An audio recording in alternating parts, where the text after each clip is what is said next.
Tom McMillan, Senior Pastor at John Knox Presbyterian Church.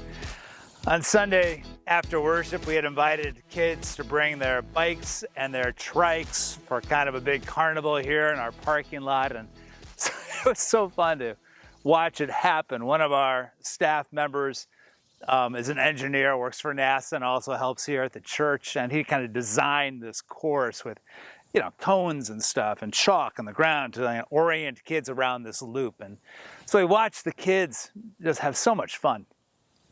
And in the middle of all the bikes, this little 2-year-old grabs his little Tykes lawnmower and he just starts going the course with his mower. He's got his cap on. It's a serious event for this little guy, bringing the lawnmower over the pavement in the whole loop. He's got some pride, and I like that spirit of, I don't have a bike, but got a lawnmower.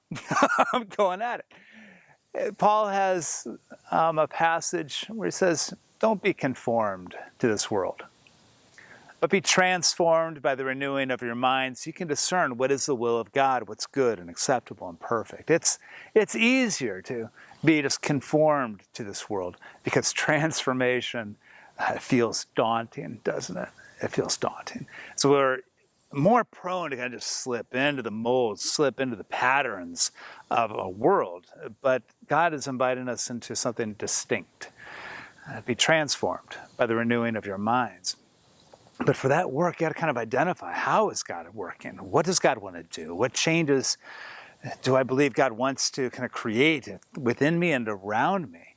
And then what am I doing or not doing that kind of undermines that challenge, that transformative work? What are patterns that I slip back into? Why do I keep slipping back? I may have a goal or a challenge that is important to me, but then I, on my own, sometimes begin to dismantle that. So what does it mean to allow God to be about a transformative work, deep change within us, trusting God to be about that, challenging assumptions that we make, and identifying those times when we kind of slip into, but then asking God, keep with me. Be patient with me, because I want to be a part of your transformative work in me and around me.